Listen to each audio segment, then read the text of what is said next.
Welcome, everybody, to 52 Living Ideas. We are continuing our journey in The Prophet by Kahlil Gibran. So today we'll be starting with love and hopefully go to marriage and children. So we are going to start with two readings, and then I invite everybody to keep notes of things that really speak to them and just speak about things that speak to them. Okay. You can pick anything that you want. You can spend between 2 minutes to 4 minutes, 5 minutes, something like that, talking about anything that really speaks to you in this. All right, we're going to start with Maritza. Maritza, could you share the screen?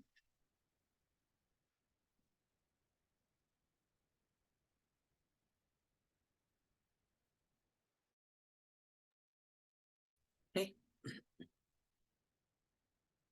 And when he entered into the city, all the people came to meet him, and they were crying out to him as with one voice. And the elders of the city stood forth and said, "Go not yet away from us. A noontide have you been in our twilight, and your youth has given us dreams to dream. No stranger are you among us, nor a guest, but our son and dearly beloved. Suffer not yet our eyes to hunger for your face." And the priests and the priestesses said unto him, "Let not the waves of the sea separate us now, and the years you have spent in our midst become a memory. You have walked among us a spirit, and your shadow has been a light upon our faces.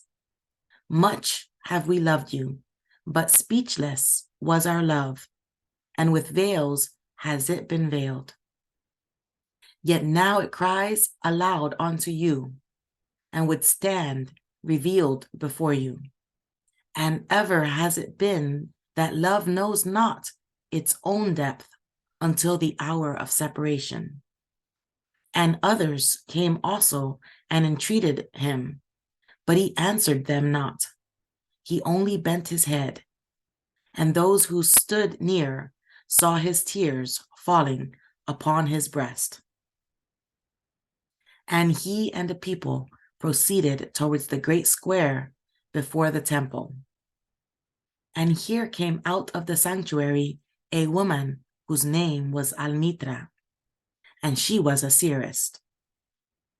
And he looked upon her with exceeding tenderness, for it was she who had first sought and believed in him when he had been but a day in their city. And she hailed him, saying, "Prophet of God, in quest of the uttermost, long have you searched the distances for your ship. And now your ship has come, and you must needs go. Deep is your longing for the land of your memories and the dwelling place of your greater desires. And our love would not bind you, nor our needs hold you.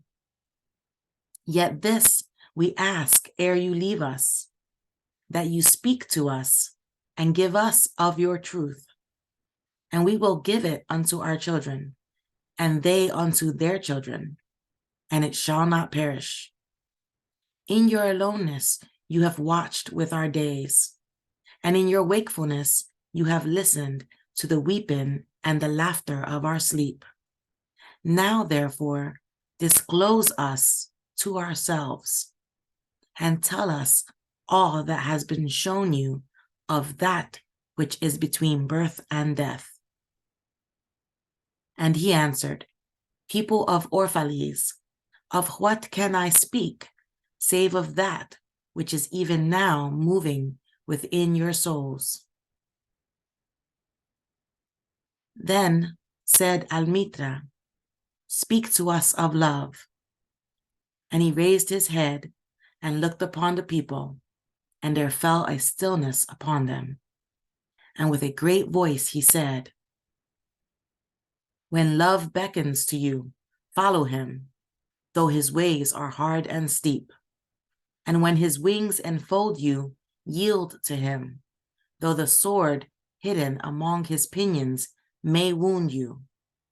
And when he speaks to you, believe in him, though his voice may shatter your dreams as the north wind lays waste the garden.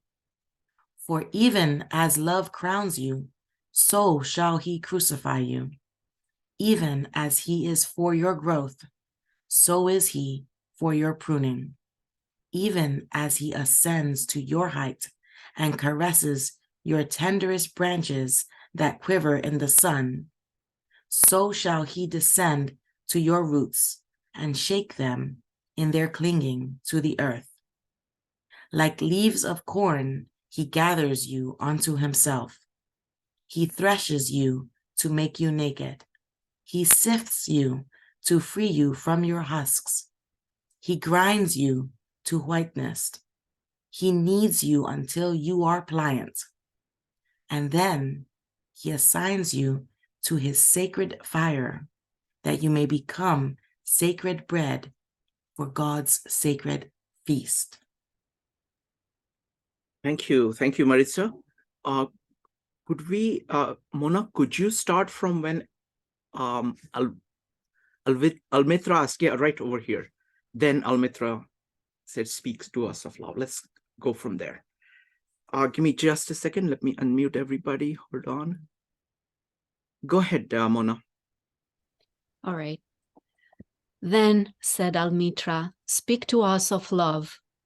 And he raised his head and looked upon the people, and there fell a stillness upon them. And with a great voice he said, when love beckons you, you follow him. Though his ways are hard and steep, and when his wings unfold you, yield to him. Though the sword hidden among his pinions may wound you, and when he speaks to you, believe in him. Though his voice may shatter your dreams as the north wind lays waste the garden. For even as love crowns you, so shall he crucify you. Even as he is for your growth, so is he for your pruning.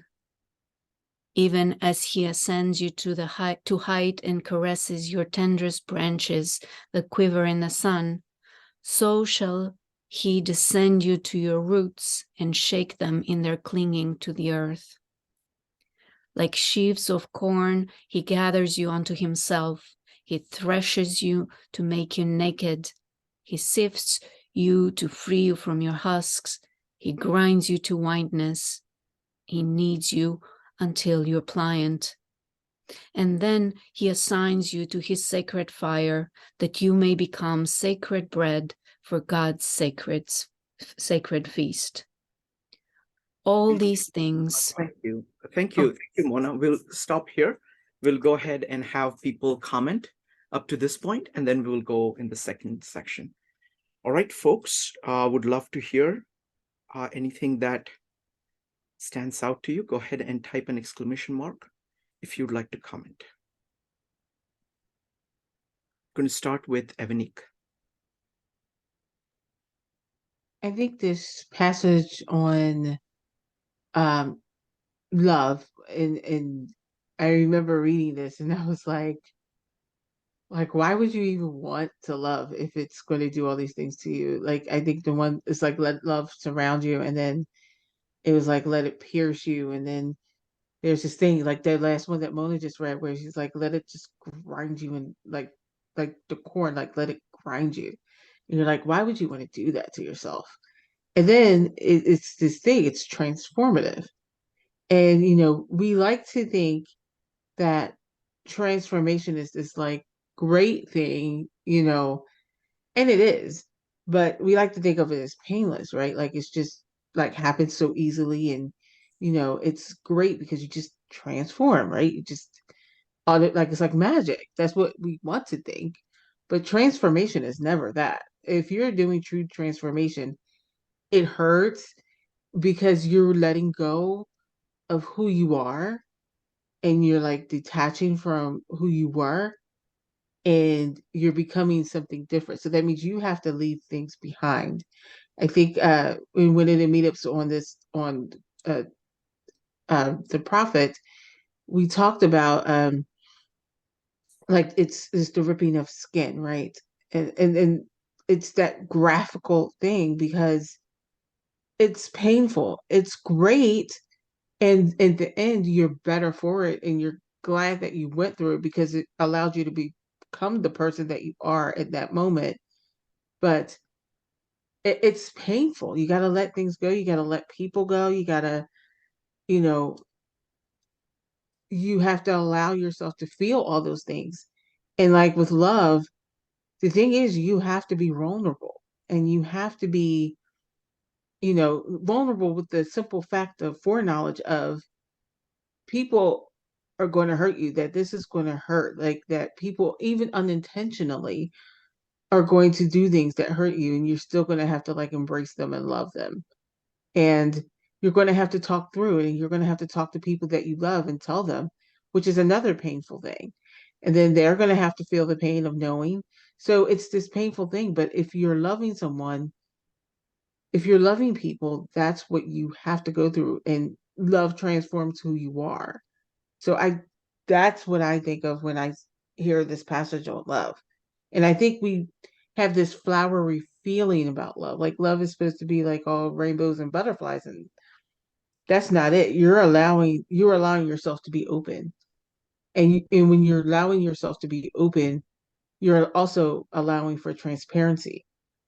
And that's hard. So, yeah. Those are my thoughts. Thank you, Evanik. Next up is going to be Maritza, followed by Joe. Maritza. So I have another line I wanted to talk about, but just because Evanik was speaking about love and that transformative nature, I love that Gibran used the metaphor of the corn converting it, because I think that all too often people do tend to think that there's no place for suffering or there's no place for hardship. Like, you see, and this may seem almost tangential, but as somebody who's single, I have the misfortune of having to deal with the online dating stuff. And you get these comments of, no drama, super easy. And you're like, but how is there value there? Everyone has, the natural way of the world is ebbs and flows. There is no static oneness. And I just really love the beautiful way that it's pointed out. He says, do this anyway and let it transform you. Don't fear being tossed into the fire, because you will come out better and greater and tastier. And, I think that that's a beautiful way to say, dude, life is hard, and it's like, sure, there are times when love is going to maybe feel not worth it, but forge forward, because the end result is this beautiful thing that's better than what was corn. So I think that that's beautiful. I did want to bring up a quote from before Almitra says to speak to us of love, just because every time I see this line, it really stops me in my tracks. Now, therefore, disclose us to ourselves. Every time I see that line or hear it, because I do also listen to Gibran, it's something about it. I don't know. It just feels like it just reaches deep within me, that the idea that, and to me, I view it as, an entreaty to an ancestor. Like, it says he's been a spirit and he's been watching our days and listening to our weeping and our laughter. And the idea of, like an ancestor or someone from the spirit realm being able somehow to disclose us to ourselves is, I can't even tell you why, but it has impact to me. And it makes me think that perhaps the thing to recall is that it's not necessarily that we literally think that, the spirit's literally going to speak to you, but it's the idea of having the awareness that there are things about yourself that you are not necessarily cognizant about, but that others in your circle may have privy to, or they may, somebody on the periphery may know a piece of you that you yourself cannot see.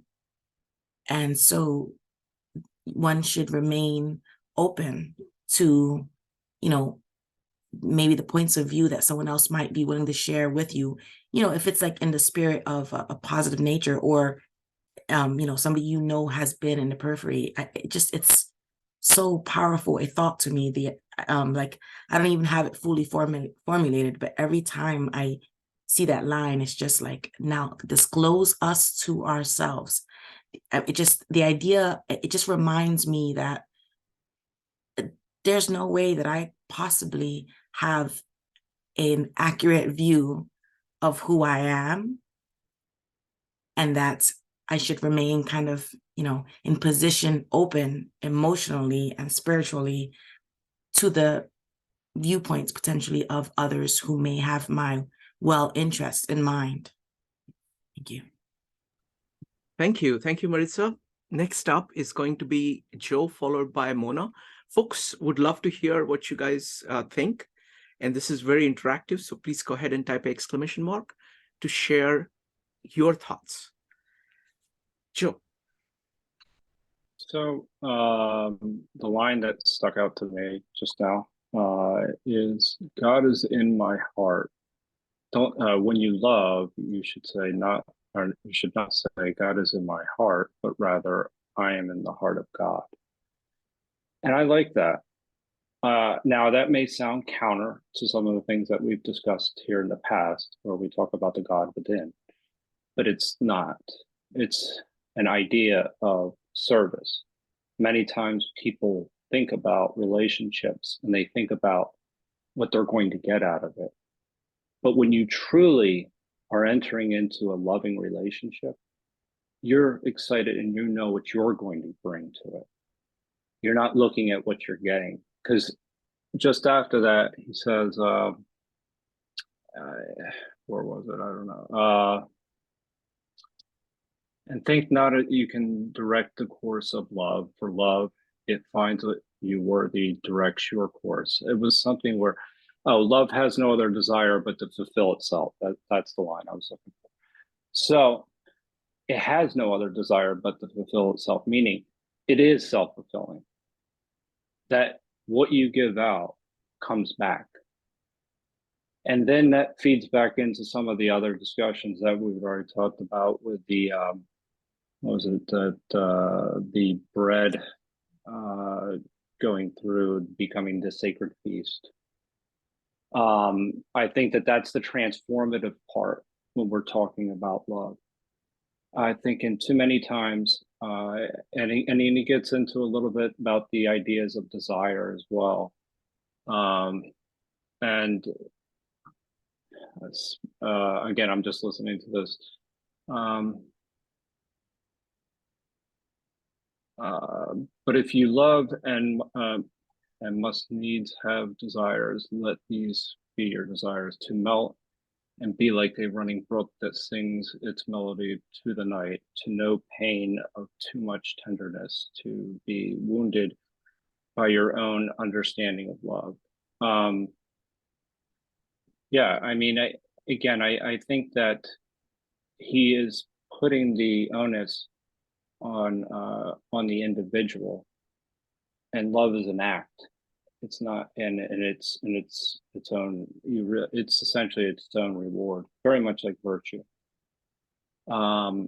So I think that that's one of the most beautiful parts for me. I mean, there's a few others, but I have to think. I'm just gathering my thoughts. It just literally have been. Thank you. Thank you. Thank you, Joe. Next up is Mona. If anybody else wants to comment, go ahead and type an exclamation mark. Mona, go ahead. What called to me from the passage that I just read was that, at least in this section, the love does not seem to have an object. It's just love. And there is just a matter of being in that love without necessarily zeroing in on something. And then this whole process of becoming like the sacred bread for the feast of God sounds to me like the whole point of experiencing love is just so you become giving yourself, so that your existence becomes part of the what feeds the world, so to speak, without a particular object, like say I love you but not you. I the bread would feed everyone. That's how I would see it.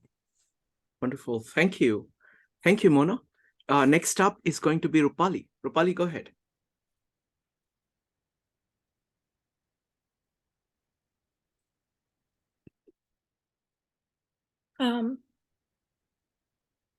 So I see this poem in 3 sections.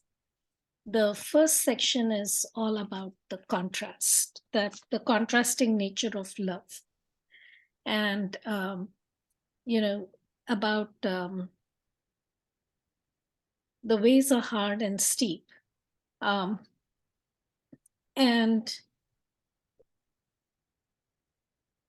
the wings enfold you.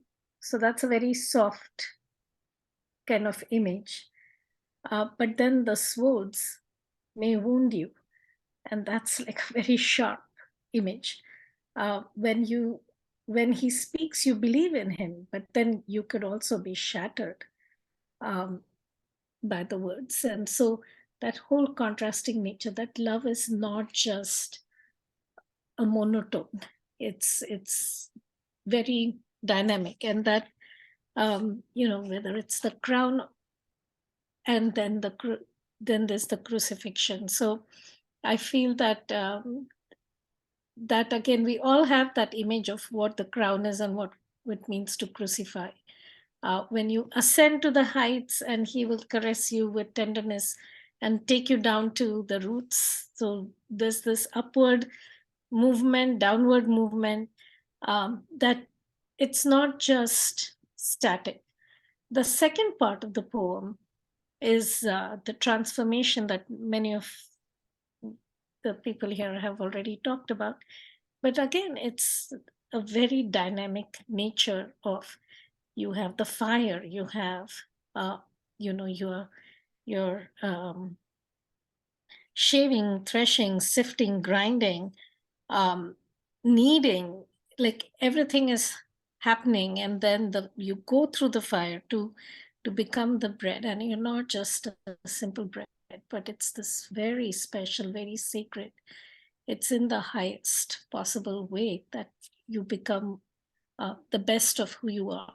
And the contrasting way to that is to live in fear. And wow, your life becomes a seasonless world.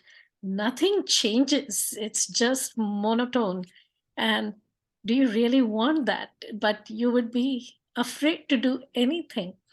And so I like that contrast between a dynamic way of living and a very static way of living. And then it kind of brings it all together in the end, in the third part, where love becomes a way of life, that from morning to night, whether you wake up in the morning with a hope for the new day, with winged, let me just find that sentence, with winged heart. I mean, that's just such a beautiful image, that you're ready for your day, you're ready to start the day. It's a very hopeful, joyful image.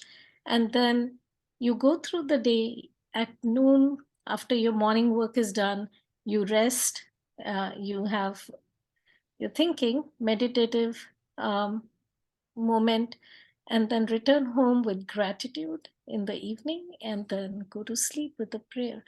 And it just becomes the cycle, a dynamic cycle of life, that love then becomes a way of who you are and what you do. I also want to just talk about this. When you love, you should not say, God is in my heart. And I know Joe said this. God is not in my heart, but rather I am in the heart of God. And it reminded me of a line from the Gospel of John. I think it was John 14, where he says, if you have seen me, you have seen the Father too, or I'm in the Father and the Father is in me. And I feel that is kind of the love that's expressed here, that you're not different from the love. It is your highest. And we've talked about Louis Sullivan, where he talks about love being your highest, highest character of man. So those are my thoughts. Thank you. Wonderful. Thank you. Thank you, Rupali. That was great. Folks, anybody else wants to comment? Go ahead and type an exclamation mark. I would like to say this about this particular section. I mean, I think throughout this work, there is a parallelism between kind of spiritual life and earthly life. So there is, here, for example, in this part, when he talks about, this particular part, this is just, really another way of looking at it is this is just talking about the love that is spoken of in Gospel of John. This is simply saying that if you truly love, you have to give up things which are contrary to it. And that's going to be hard. It is the idea of crucifixion. It is the idea of saying that you have to give up everything which is not in accordance with your love of truth, your love itself. This is the love command. And it is profoundly transformative because, and that's where the crucifixion comes in, because it's a very dramatic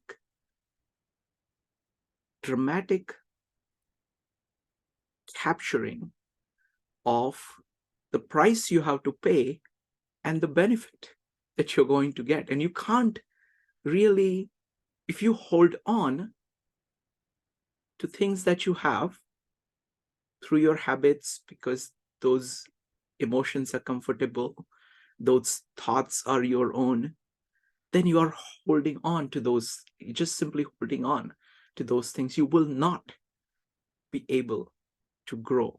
You will not be able to live.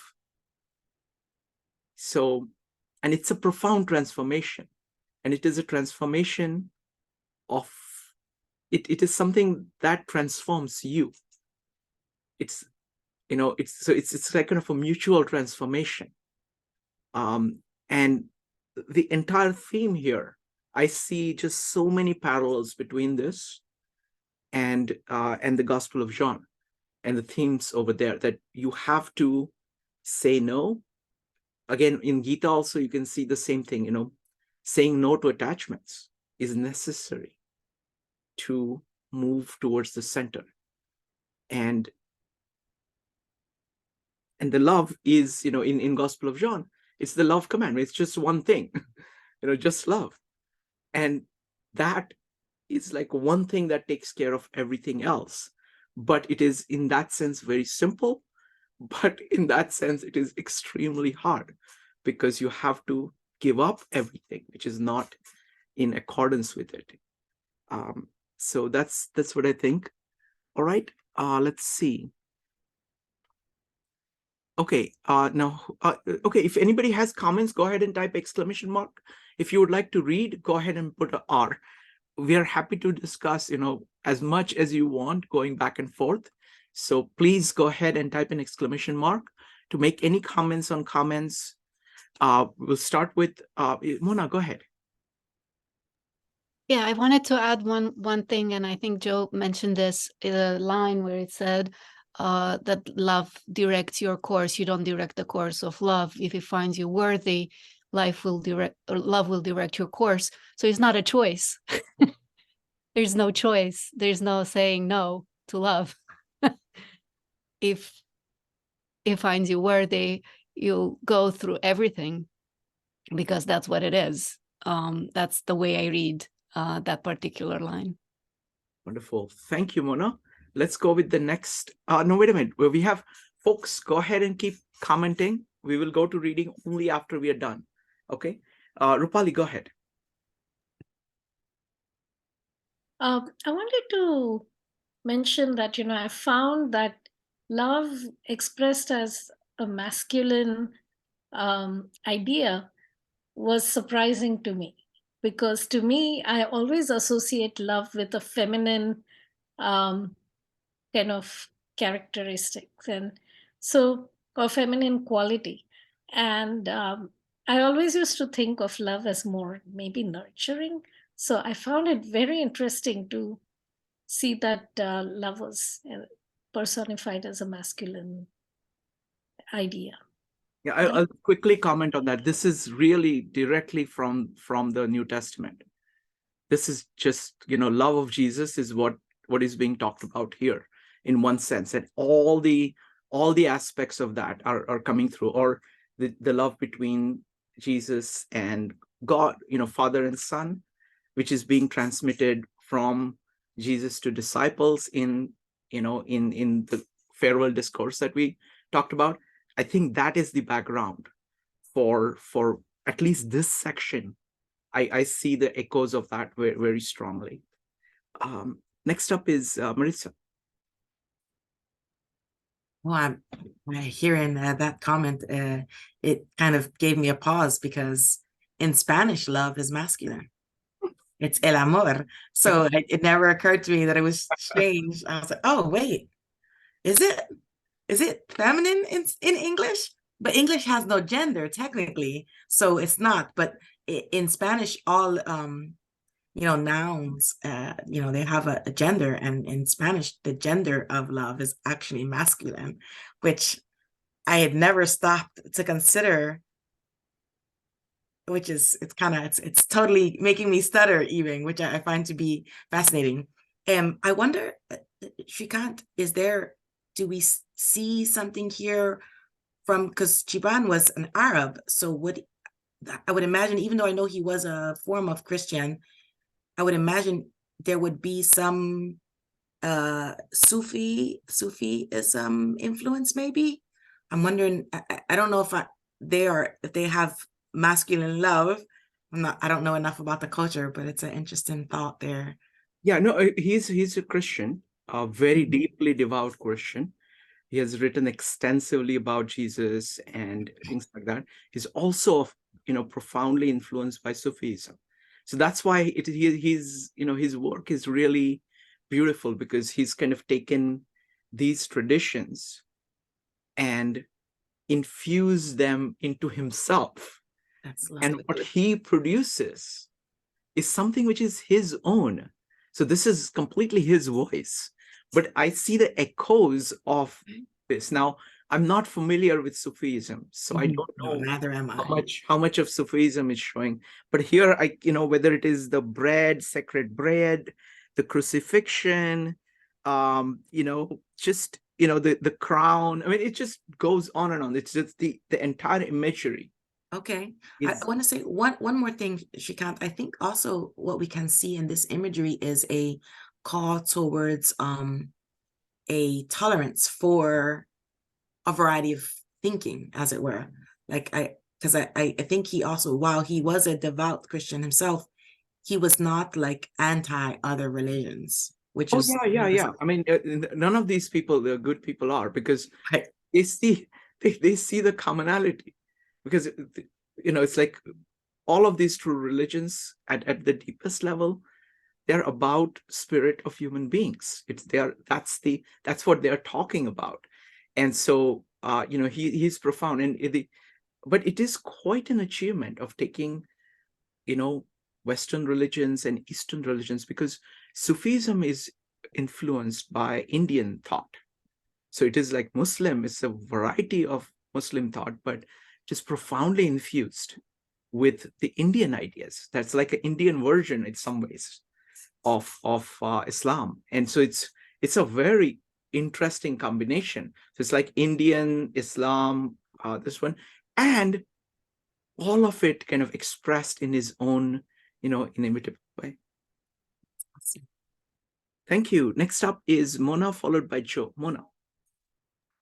Yeah, I wanted to say that I'm not that worried about the pronoun use, because if you read carefully, there's the feminine aspect and there's the masculine aspect in the description of love. Like there's the tenderness of the wings and folding, and that's feminine, and then there's the pinion, which will hurt you. So there's the symbols, like the masculine symbol, the feminine symbols are both there, like the yin and the yang. So they're there. I'm not worried that he uses the word he. Wonderfully put. A beautiful observation. Thank you. Thank you. Next up is Joe.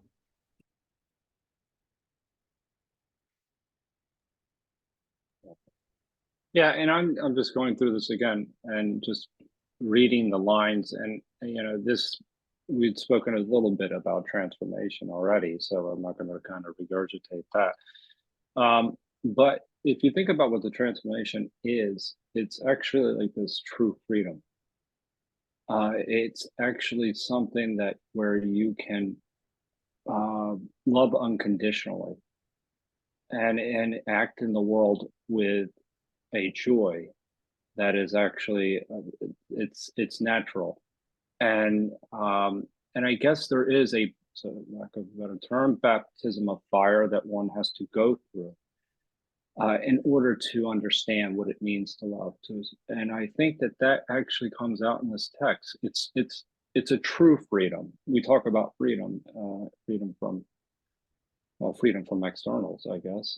And you love because it's your because it's something that is really truly within you, and you're able to engage in the world in a meaningful way. And really, that's what unconditional love is, actually. So, Thank you, Joe. Next up is Evanique. Yeah, I wanted to go to the point where that Joe was talking about with the baptism by fire, and I think it's the unconditional. It is a freedom to operate in the world with unconditional love. But I think it's also, I think it's true that it's also a baptism by fire, because you have to go through that fire and come out and still love after coming through that fire. And I think um that's why he talks about the pain of love. Like it's no choice. You have to, if you're going to choose to love, or maybe like Mona said, love chooses you. When love chooses you, you have to go through that fire. And the test, if you want to say, is, do you come out of that fire bitter, or do you come out of that fire better? Because sometimes people just turn to ash when you go through the fire. But then I think of an Old Testament, where Daniel, Meshach, Shadrach, and Abednego have to go through the fire, and they trust God, and they go through the fire, and they come out better. Like, so it's a symbolism, but it's like, which one are you going to do? Because like it or not, the world's going to hurt you. Like it or not, you're going to get hurt. Who do you choose to be after the pain? Like, who do you choose? Like, do you choose to continue to love, or you can choose to wall yourself off? And that's where the freedom comes in. You get the choice of what you do. Wonderful. Thank you. Thank you, Evanique. All right. Evanique, you had typed an exclamation mark to read. So please go ahead and read the next section. And then we're going to go to Joe for the second reading. So we'll now go from where we stopped till the end of the section.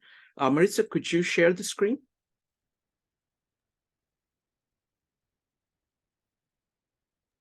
Sorry, I have to scroll back.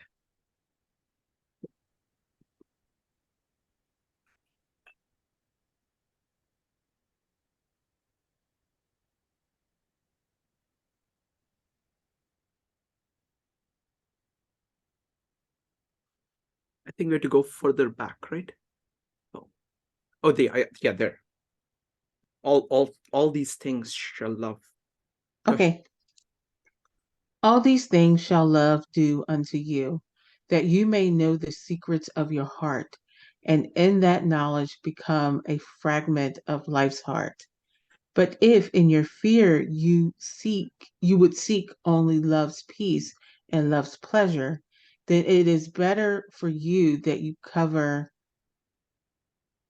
your nakedness and pass out of love's threshing floor, and to the seasonless world where you shall laugh, but not all your laughter, and weep, but not all your tears. Love gives not but itself, and takes not but from itself. Love possesses not, nor would it be possessed. For love is sufficient unto love. When you love you, you should not say, God is in my heart, but rather, I am in the heart of God. And think not that you can direct the course of love, for love, if it finds you worthy, directs your course. Love has no other desire but to fulfill itself. But if you love and must needs have desires, let those be your desires. To melt and be like a running brook that sings its melody into the night. To know the pain of too much tenderness. To be wounded by your own understanding of love. And to bleed willingly and joyfully.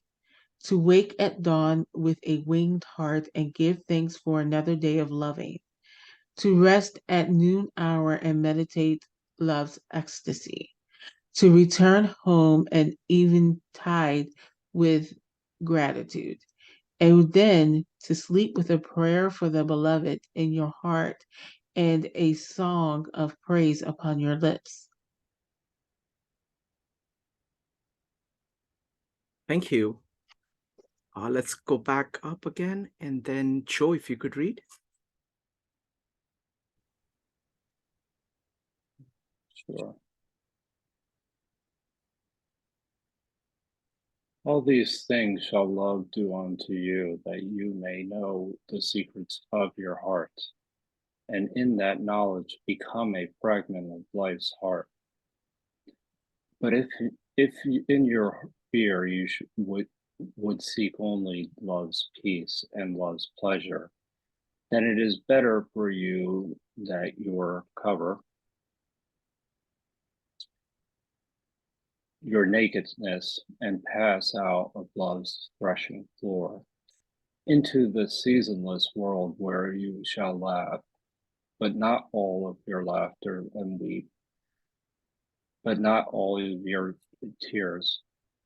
Love gives naught but itself, and takes naught but from itself. Love possesses not, nor would it be possessed, for love is sufficient unto love. When you love, you should not say, God is in my heart, but rather, I am in the heart of God. And think not you can direct the course of love, for love, if it finds you worthy, directs your course. Love has no other desire but to fulfill itself. But if you love and must needs have desires, let these be your desires, to melt and be like a running brook that sings its melody to the night. To know the pain of too much tenderness, to be wounded by your own understanding of love, and to bleed willingly and joyfully, to wake at dawn with a winged heart and give thanks for another day of loving, to rest at the noon hour and meditate love's ecstasy, to return home at eventide with gratitude, and then to sleep with a prayer for the beloved in your heart and a song of praise upon your lips. Thank you, Joe. Folks, please go ahead and type an exclamation mark to comment.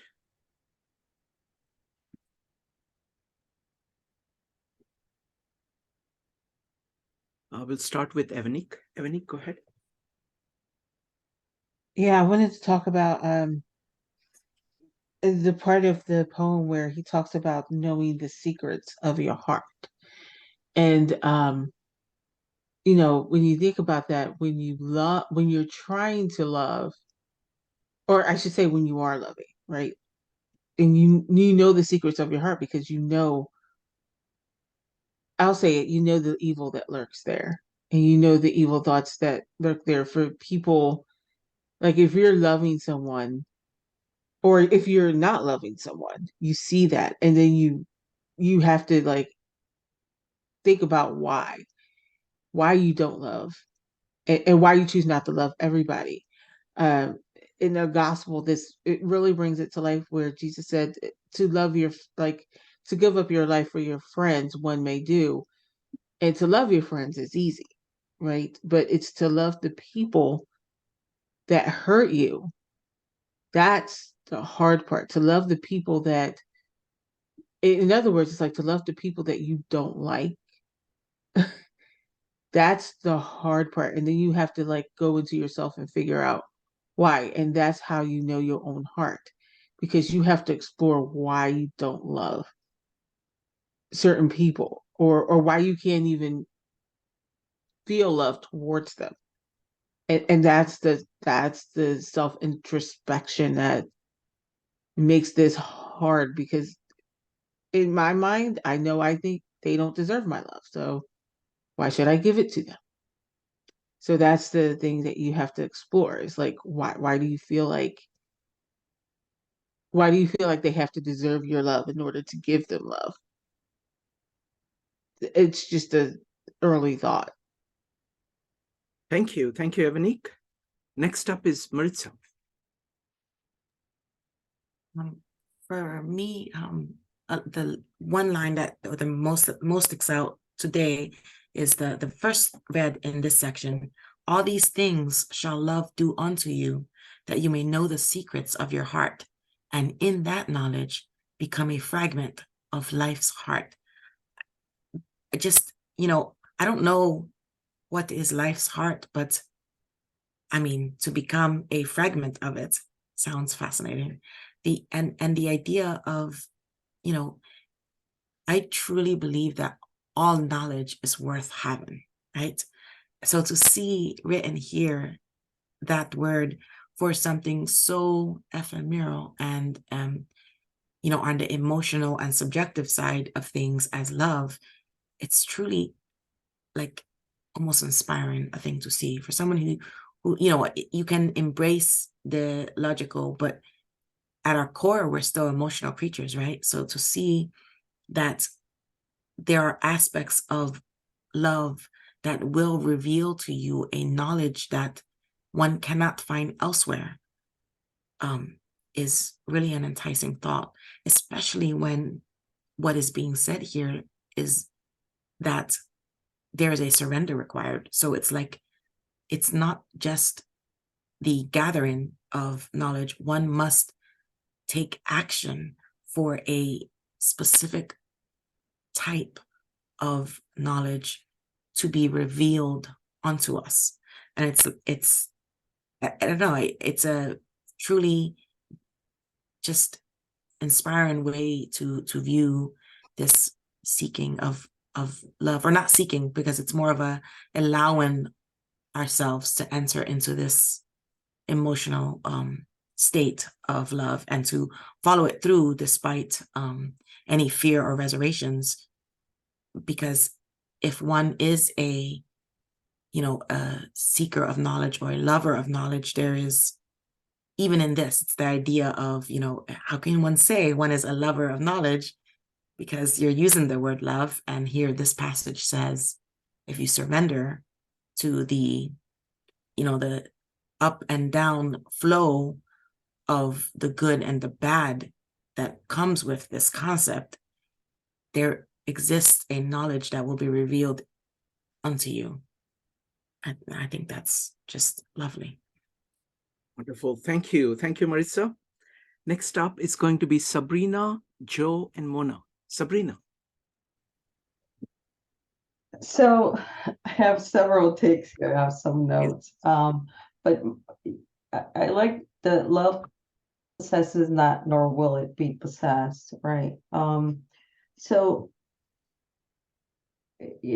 some of the takes that I got from this: love only desires to exist. Love is a state of being. It simply is. It knows no limits, but only is existence within all, right? So it just wants to be. It just is, right? I think describing it limits it and creates boundaries within it. And then the other was to love fully is to be willing to lose greatly, and even in loss, it will transform you, right? So no matter what happens with the love that you give, in some way it changes you greatly. Sort of like a diamond that has to go through this rough state, all this pressure and change, and to become a diamond. So there is bravery in loving fully. Wonderful. Thank you. Thank you, Sabrina. Great observations. Thank you. Next up is going to be Joe, Mona, and Evanique. Joe.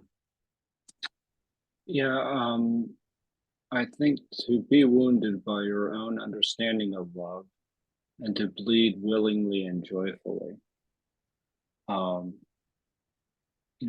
think that's a beautiful line as far as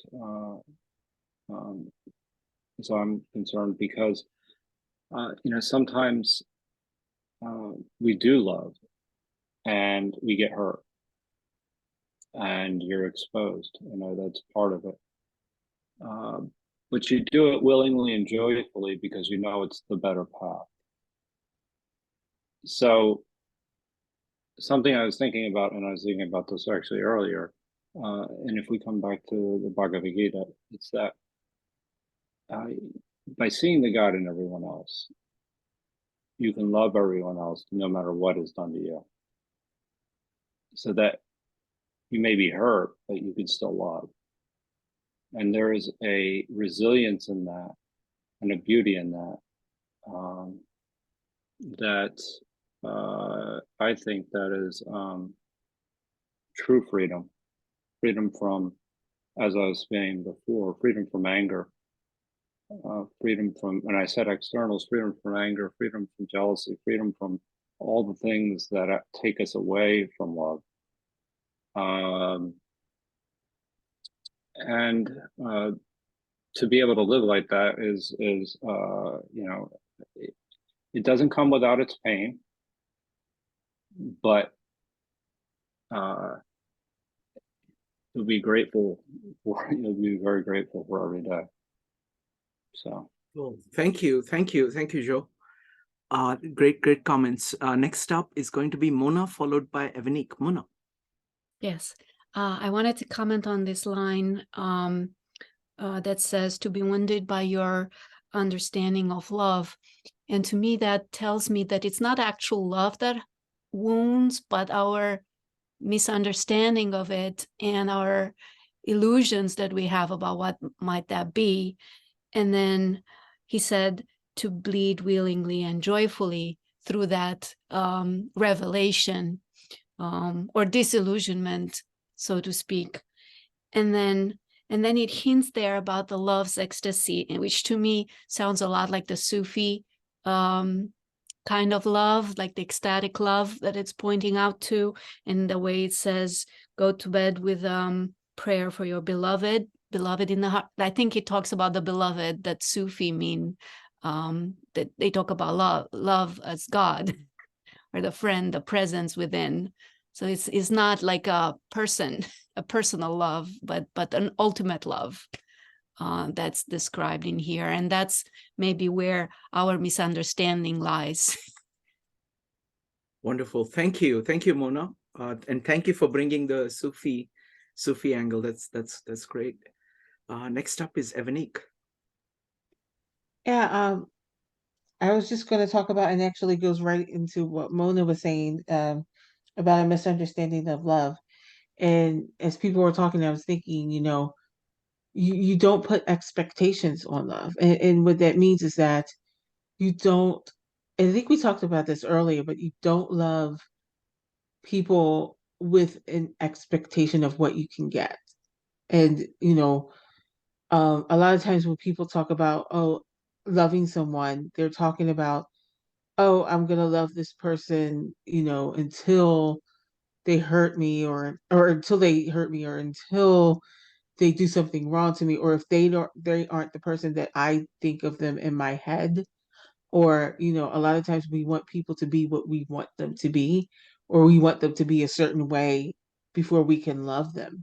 And so w- I think part of this is calling us to love without expectation, like that person doesn't have to be a certain way in order for you to love them.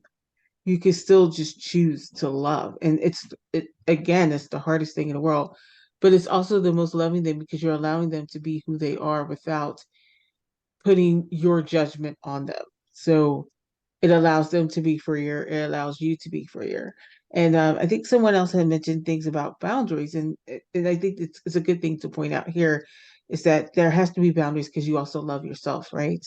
So you have to have boundaries about, you know, people. You have to have your boundaries with people, but you can still choose not to wish them harm. That's a form of love. You can still choose, for them to live the life that is best, and you can pray for them.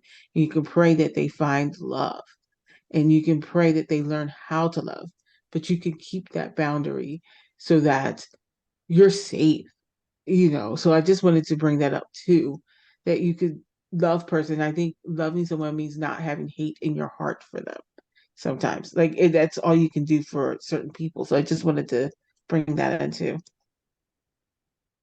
Thank you. Thank you, Evanik. I want to build on what Mona said, because I see this kind of religious theme throughout.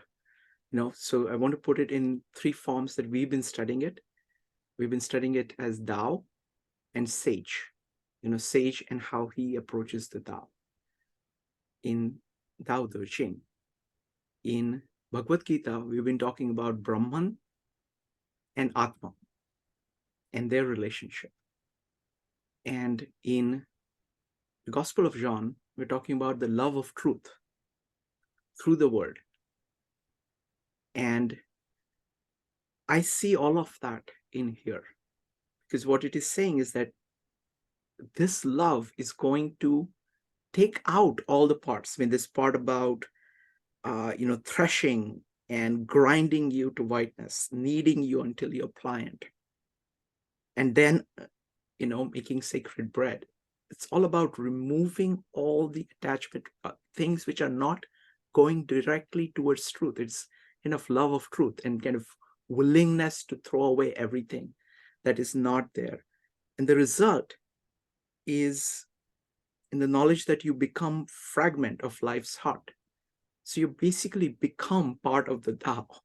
You are acting in accordance with how life loves and flows.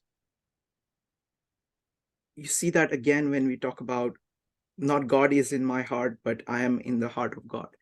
It's the ocean and the drop that Yogeshwar always talked about, that kind of realizing that you kind of dropped into the ocean. You thought you were salt. You had all these unique characteristics.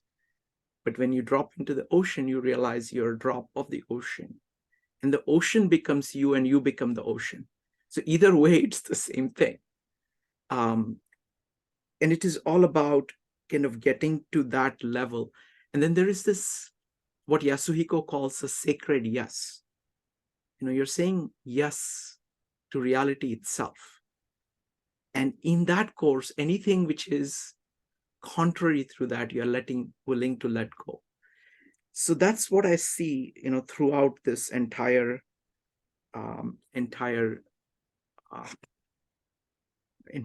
piece.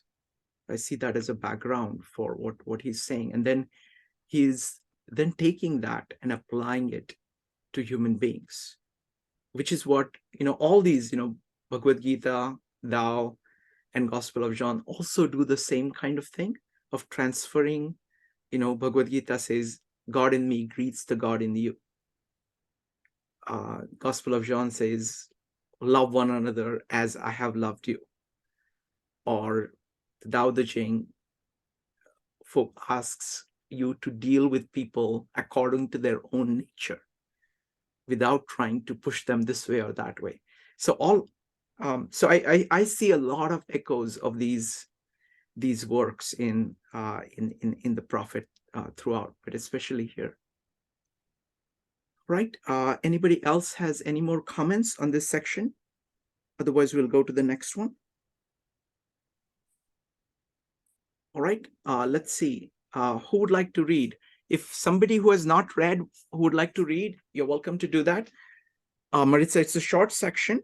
Maritza will put it up on the screen and you can just read it off the screen. So if you'd like to read, if you're not read before, you're welcome to do that. Otherwise, we'll cycle through all the readers. Okay, let's go with Maritza and Mona for this one, and then we'll go. If somebody else volunteers, we'll go for that. But Maritza, go ahead. The entire section on marriage. Okay. Then Almitra spoke again and said, "And what of marriage, master?" And he answered, saying, "You were born together, and together you shall be forevermore. You shall be together when the white wings of death scatter your days. Aye, you shall be together even in the silent memory of God. But let there be spaces in your togetherness, and let the winds of the heavens dance between you. Love one another, but make not a bond of love. Let it rather be a moving sea between the shores of your souls. Fill each other's cup, but drink not from one cup. Give one another of your bread, but eat not from the same loaf. Sing and dance together and be joyous, but let each one of you be alone, even as the strings of a lute are alone, though they quiver with the same music.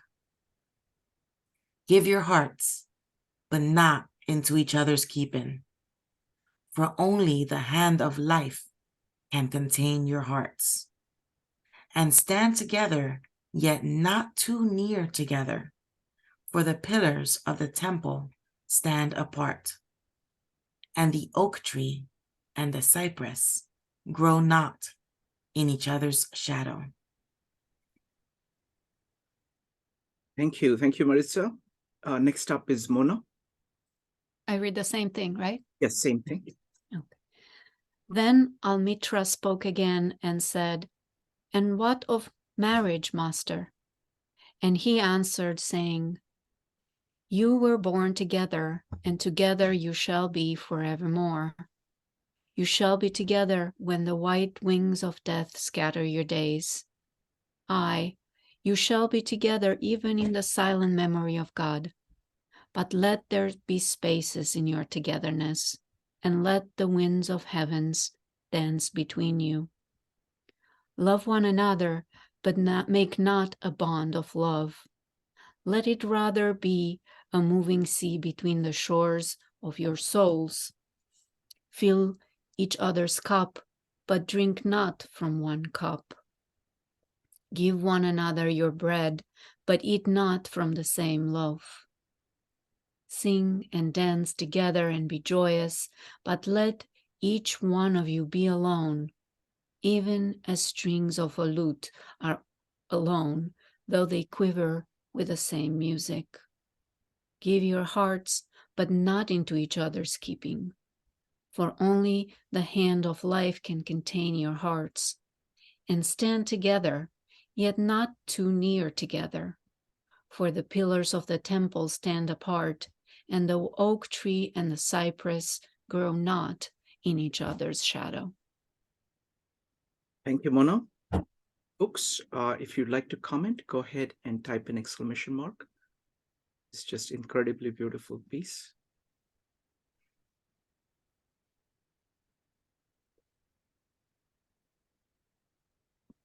We'll start with Joe.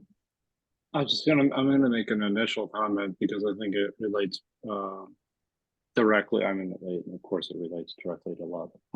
But the about the not being possessed part and the sing and dance together and be joyous, but let each of you be alone. And there's something very, very deep there by not needing to possess somebody else. It's really, I read it as taking somebody for who they are and accepting them, knowing all their faults and loving them in spite of their faults. And that is a true relationship, right? Any kind of strong relationship, we both, all of us, have strengths and weaknesses. So therefore, it's respect for those things, and it's not forcing the other individual to become what you want them to be. It's just allowing them to be. And I think that that's a respect. That's a healthy respect. That is the basis of any friendship, or marriage or anything along those lines. That's initial. I have some other thoughts that I just kind of doing something on the side here. Thank you. Yeah. Thank you, Joe. Go ahead and type, folks, go ahead and type exclamation mark to comment. Evanique. The thing that I initially took from this was to be the individual. And sometimes when people get into relationships, they lose any type of relationship, they lose themselves because they're trying to please the other person.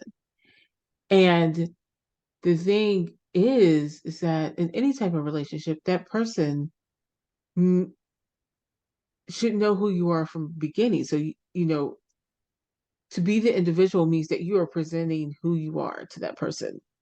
And if that person chooses to be in any type of relationship, a friendship, or, a marriage, as it's put in this context, they should love you for who you are, because that's who you presented. And I think a lot of times we get into trouble with relationships because we don't present who we are. We present what we think the other person wants us to be. And when we present ourselves in that way, and then eventually your true self comes out, or you get frustrated, then it becomes this thing of, I never knew this person who I loved. I never knew them. Or I can't be free to be who I am because I've presented this image, and now I feel trapped by that very image I've presented. So I agree with what Joe was saying, is that you love them through their faults, but you have to let the person see who you are, good, bad, or indifferent. That way they know what they're getting. And then you don't feel like you have to put on a mask with the person that you love. And I think the part about, the one cup, like you filling your partner's cup and your partner filling your cup. Yeah, you can fill each other up, and you can, I don't want to say help that person be a better person, but like, I'll have to think about that. I don't want to go into, I got to think about that a little more. But I think when you fill a person's cup, you're helping them be their best selves, and not the best self in your view, but their best selves that only they can know and that they can let you know. So Thank you, Evanique. Next up is Maritza, followed by Mona. Folks, go ahead and type exclamation mark to make comments. Maritza. In this section, I hear every line saying the one line that walks with me. I heard this line when I was but a teenager, and I had almost no introduction to philosophy, and since I've heard so much different philosophy, but I still hear, to say I love you, one must first know how to say the I. That line to me is breathtaking. It was breathtaking when I was 14.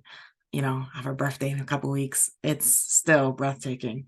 And this passage on marriage is it's a beautiful way of saying the same thing so much more eloquently.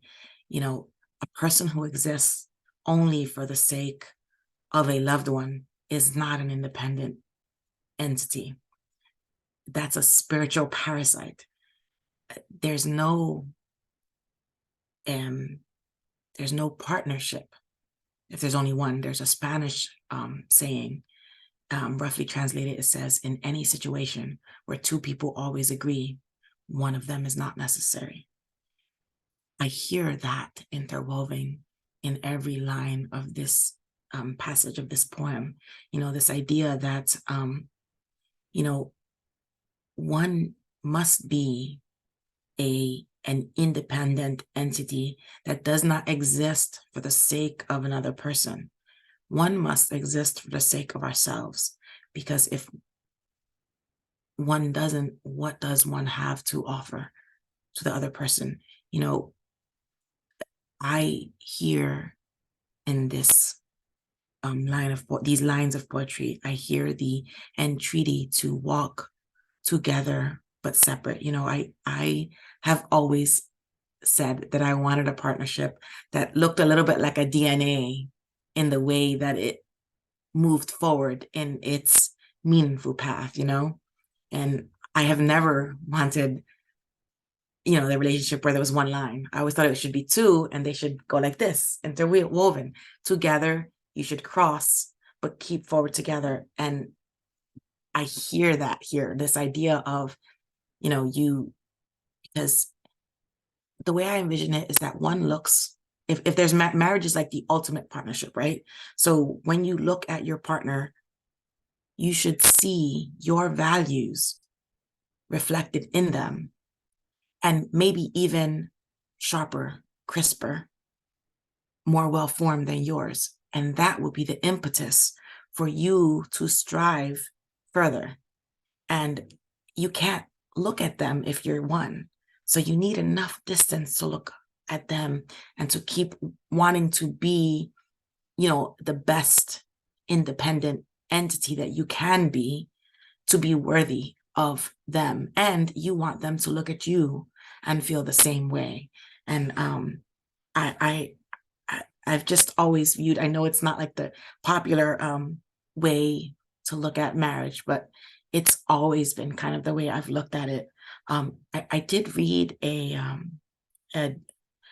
journal entry once that was it was heartbreaking to me, because I guess this passage has become a little bit more popular to use at weddings.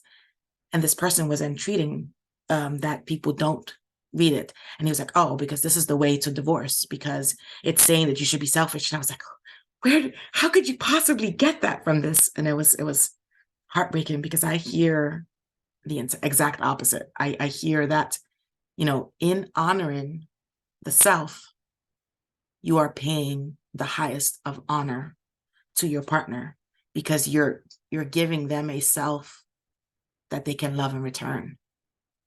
Thank you. That was wonderful. Thank you. Thank you, Maritza. Next up is Mona, followed by Joe. Folks, if you'd like to make comments, go ahead and type exclamation mark.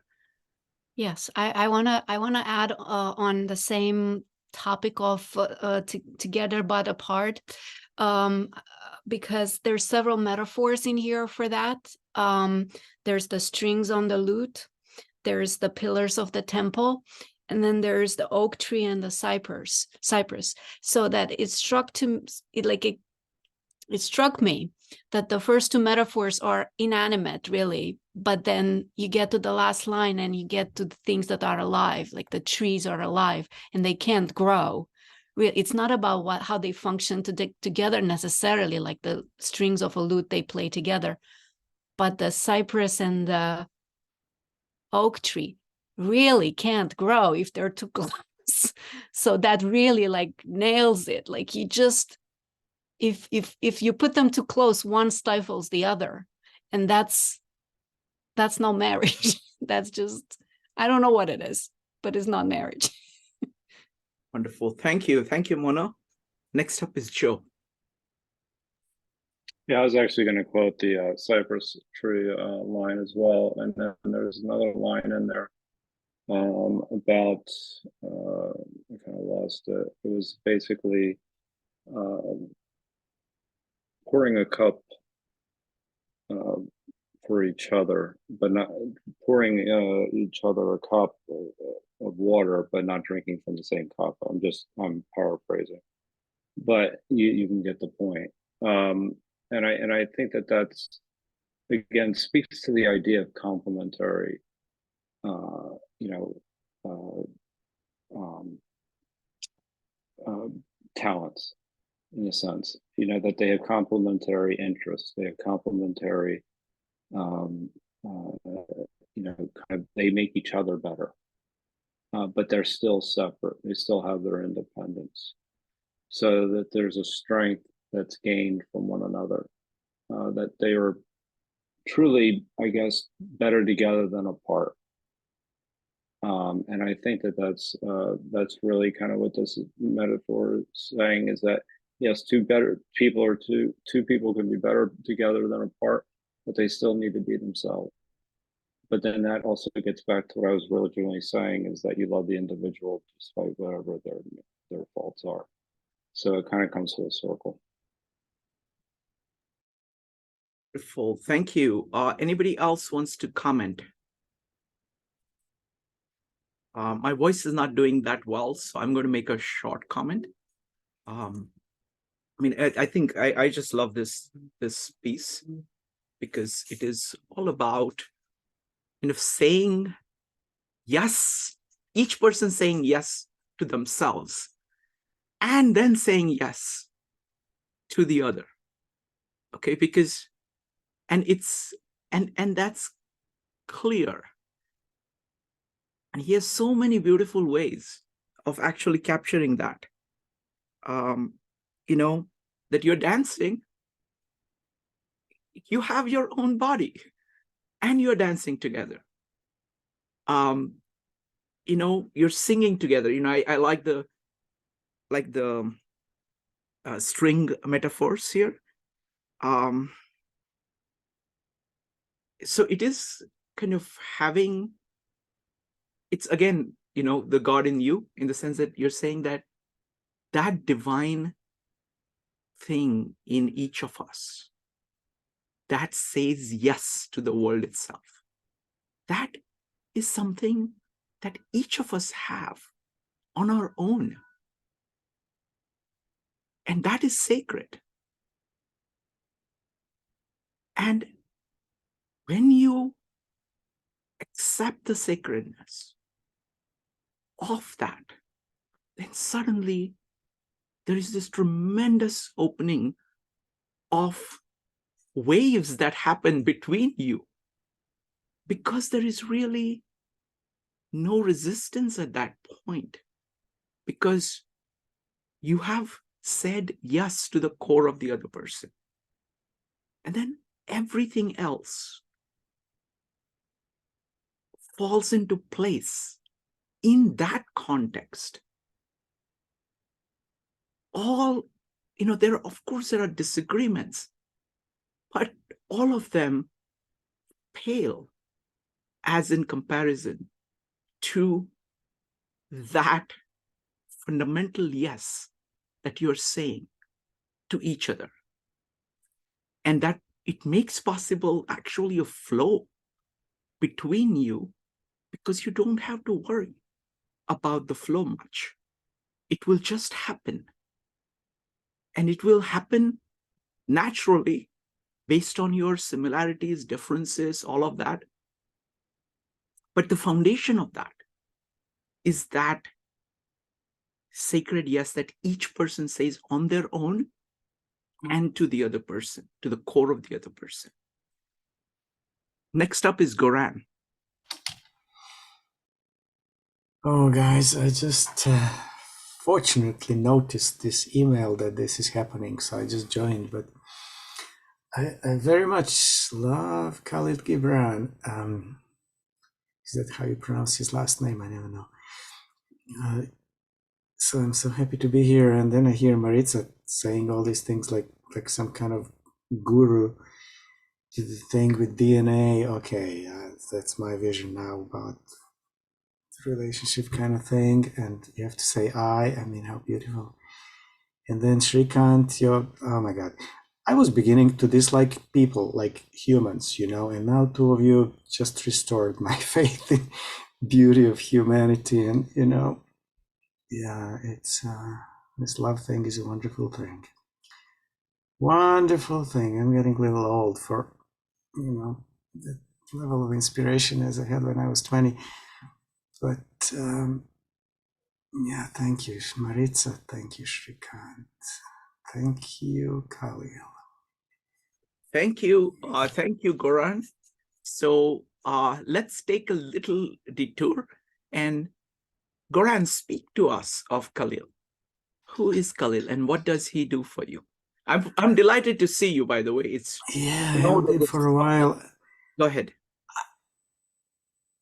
Okay, let me feel into it so I can speak what I feel instead of just remembering what I thought before. There's depth, and there's wisdom, and there's beauty. Well, when you marry, when you marry depth and beauty, you get Kahlil. I don't know. As this part of us humans, part of me. People call it heart, or whatever you want to call it, but it's not conceptual, it's not intellectual. It's a deeper kind of sense of wisdom, of depth, of meaning, of inspiration. And reading Kahlil's words helps me touch that in myself. Somebody said poetry is art of expressing in words what is inexpressible in words. He just does it beautifully and powerfully. And not just him. Maritza, when you were speaking, it's the same feeling. Like, and somebody does it with certain level of skill, becomes famous and publish a bunch of books, and somebody just says it in a meeting, but it's the same wisdom and power and beauty. And that's what Kahlil helps me get in touch in myself and see in others. Wonderful. Thank you, Goran.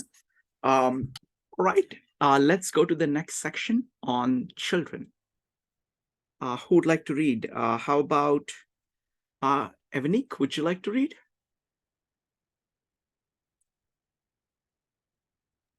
Yeah, I can read. Maritza is bringing it up.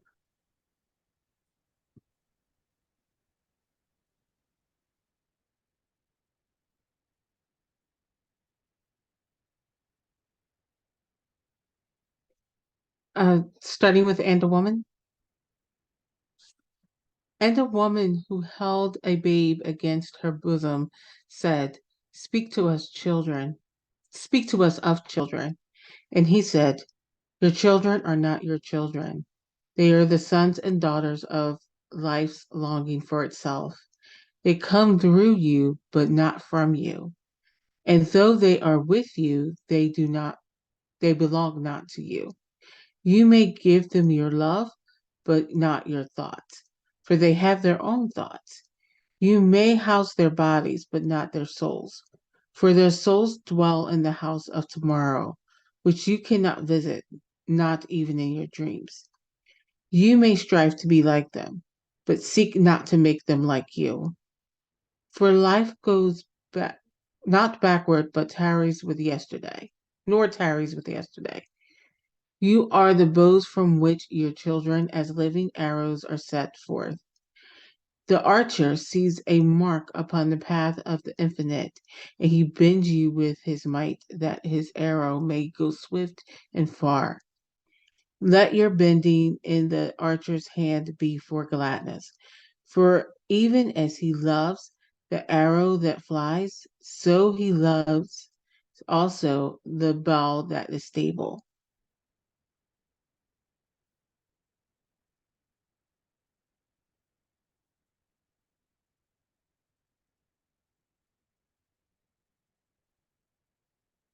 Thank you. Joe, could you read next? Sure. And a woman who held a babe against her bosom and said, "Speak to us of children."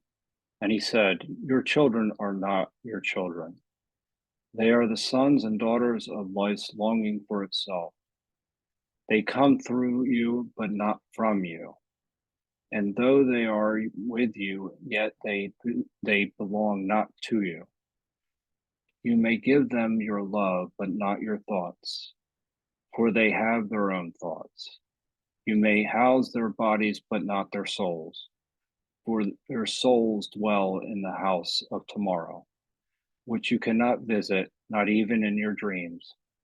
You may strive to be like them, but seek not to make them like you. For life goes not backward, nor tarries with yesterday. You are the bows from which your children are as living arrows are set forth. The archer sees the mark upon the path of the infinite, and he bends you with his might, that his arrows may go swift and far. Let your bending in the archer's hand be for gladness. Forever as he loves the arrow that flies, so he loves also the bow that is stable. Thank you, Joe. All right, folks, go ahead. Love to hear your thoughts on this section. Go ahead and type exclamation mark. We're going to start with Mona. Mona, go ahead.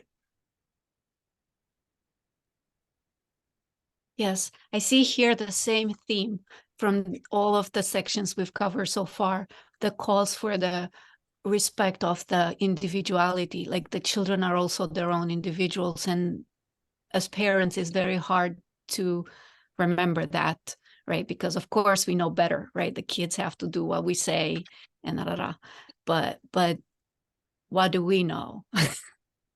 I mean, we know some things, but what do we know? And then he just like he respects the partners in a marriage, he respects the children of the family in the same way. And it's just beautiful to see that nothing gets left out, that everything, every piece of life gets respected. It's beautiful. Wonderful. Thank you. Thank you, Mona. Great points. Thank you. Next up is Joe. I got it. I mean, there's one line in here that I think that should be read by every parent. And it is, you may strive to be like them, but seek not to make them like you. I think that that is an incredibly powerful statement, in the sense that so many parents live vicariously through their children. And it's completely unfair. They set expectations and create demands that aren't necessarily aligned with the child's interests. So what children allow us to do is they allow us to remind us, they're reminders that of what it means to be able to think freely without barriers, to see the world simply.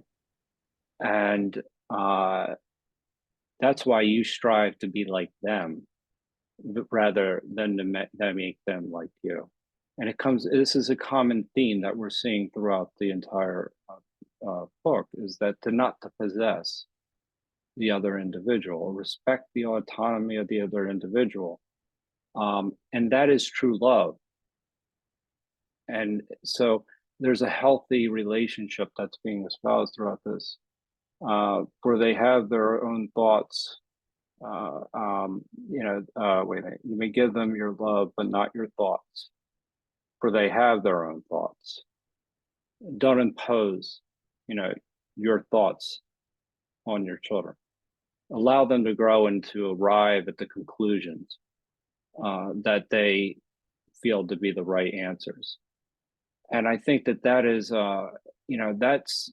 and again, these are true in all relationships, but it's especially with children, because it really can, it can kill their sense of being, in a sense, their spontaneity, their creativity. Many times we'll say, well, that's not possible. Well, wait a minute, you're saying that, don't tell that to the child. Let them find that out. And when they find that out through failure, that there'll be a growth that is far better than any other lesson that they could have ever achieved by just staying within the bounds of the thoughts of the parent. Anyway, I like this a lot. I mean, that's the whole thing, but Thank you. Thank you, Joe. Great comments. Thank you. Next up is Goran. Oh yeah, this is my favorite actually from that book. Actually, the only thing I memorized. It's very good. I can see, I never had children myself, but I was a child. And I've been around children in my family and otherwise, so I have some views. One thing I would say from personal experience, there is a middle path. Giving children too much freedom is not optimal. I was a child who was given too much freedom. So I felt lonely and I missed the guidance. I was excelling in school and my mother said, oh, Goran knows everything by himself, and my father was not there. Not good. Not good. I wish I got some guidance and some care. They cared, they just didn't give me any guidance and I missed it. So balance. Yeah, you can provide guidance without a restriction, without like stifling. Too much freedom, not good. Too much, too much stifling, not good either. Where is the balance? Who knows? But yeah, and just one quick point. I think having children, they're not your children that came through you. Humans are kind of adults, are kind of like a vehicle for this grander thing to unfold through them as a vehicle. And the same thing is for wisdom, we are just like the carrier of wisdom from one generation to another. It's almost like this is the grander thing of wisdom, or whatever you want to call it, kind of passes through us and uses us as a vehicle to go on. And so does life, biological life and spiritual life. And I feel very honored to be that vehicle, to be one link in that chain. I wish maybe it would be nice if I did it biologically too, but I didn't. But I'm certainly doing it for the spiritual part. Wonderful. Thank you. Thank you, Goran. Thank you. Next up is going to be Maritza, Sabrina, and Joe. Maritza. There's a couple different sections to my thoughts on this topic. I also myself don't have any physical children of my own. But I did used to do archery. So I'm very familiar with the imagery that is presented to us here with a bow and arrow.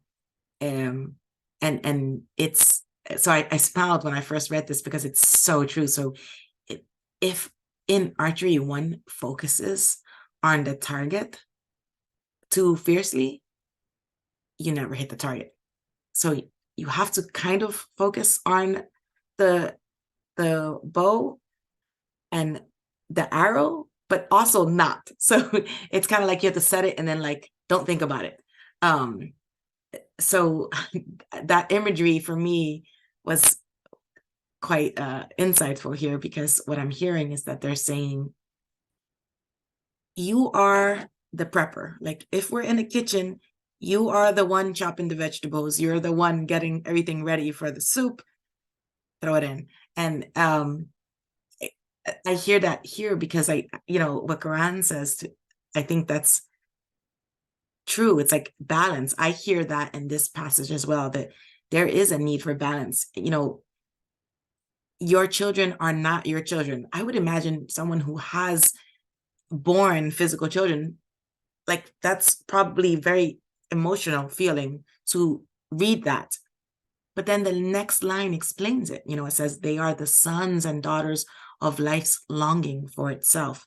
In that, it makes me think of the Tao Te Ching, chapter 20, where they're talking about the learning, as it were. So, in chapter 20, he says, others have more than they need, but I alone have nothing.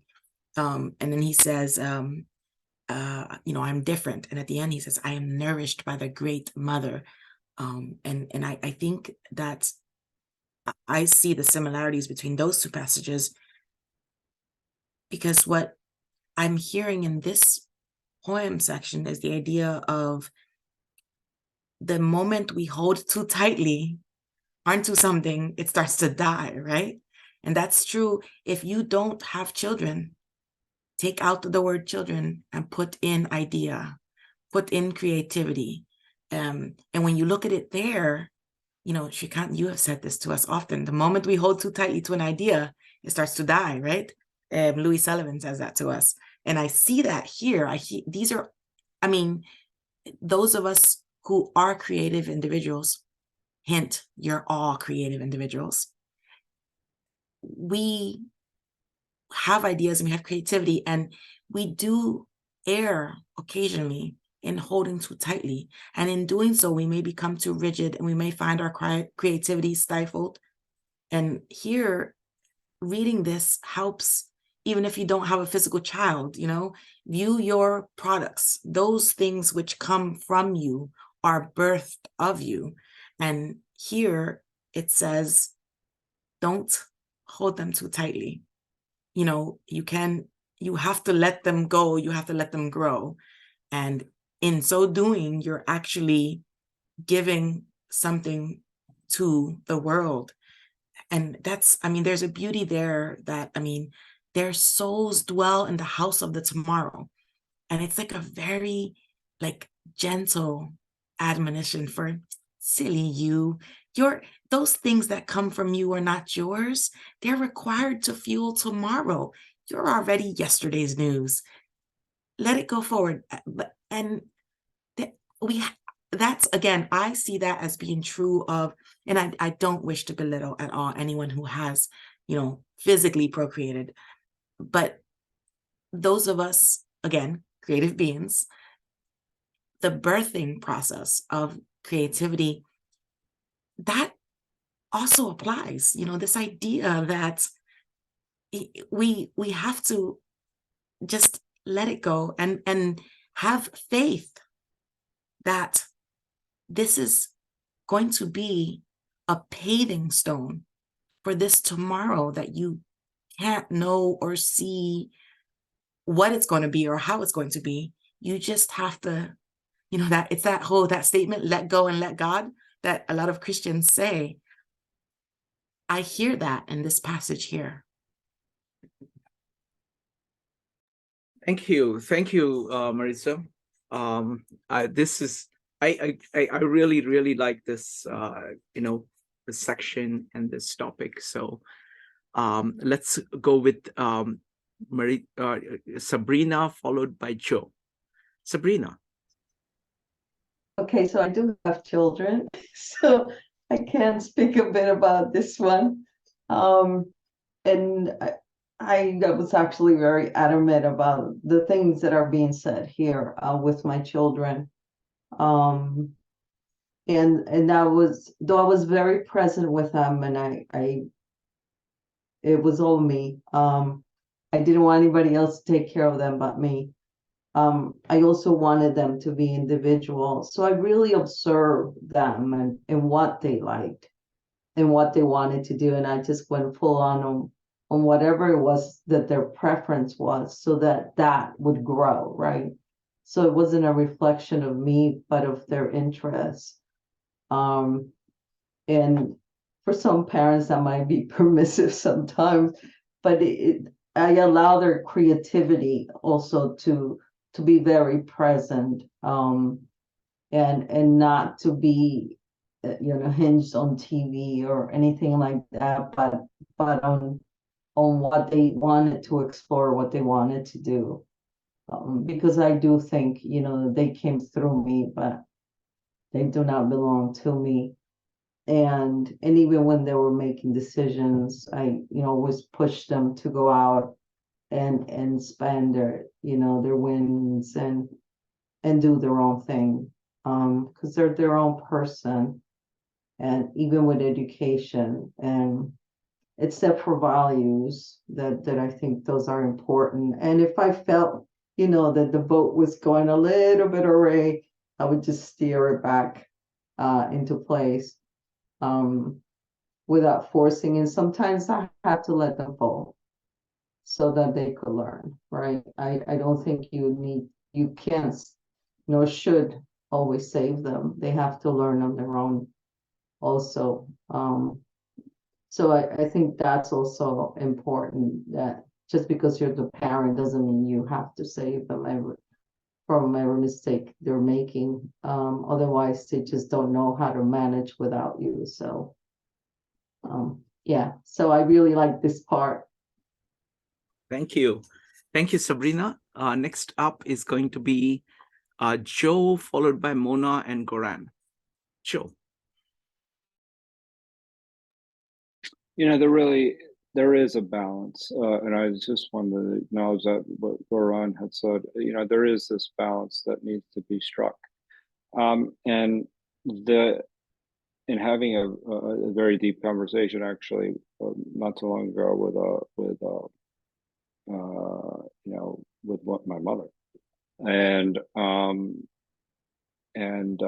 we talked about one of the what lessons were meaningful, and we talked about the poem If. And the poem If actually is very deep if you go through the principles and the meanings behind each one of the lines. But it does something. It provides an ethical framework for a child to understand. If you could walk with crowds and not nor lose touch with the common man, if you could dream and not let dreams be your master. Those are powerful lines. And those are the guidances that actually are very, I think are very valuable for a parent to impart, because that's wisdom on their child. And I think that's the balance where you're no longer infringing, but you're guiding. And I think that comes out in Jabril's poem as well. I think he's warning, not to make them your own. But if you tell people, no, you can lose everything in a game like pitch and toss and never look back with and never start over from your beginnings without worn out tools, all those things. And I know that this is poetic, but if you really broke down what each one of these meant, you could write an Enchiridion. And so what I mean by that is you can give them a framework for which they can then discover, but you don't go so far as to say, if you're a doctor, you should be a doctor, kind of thing. Those are thoughts that are your thoughts, not the child's thoughts. So that's I think that Goran really brought up a very important point between the balance, the absence, of not being there, but also not overstepping the bounds of a parent. And I think that's really important. Thank you. Thank you, Joe. Next up is Mona, followed by Goran. Mona. Yes, this is a very, very important topic. I do have children. I have 3, and I've tried my best for them, meaning that I've had their lives mapped up, like from beginning to, right? I did that. And guess what? They said no. All of them. All of them rebelled, and I had to understand that at some point that is not about me, that they have the right to be who they are, but it was really, really hard. Like, what do you mean? Like, I'm the mom. Like, what do you mean? What do you mean no? But I had no choice.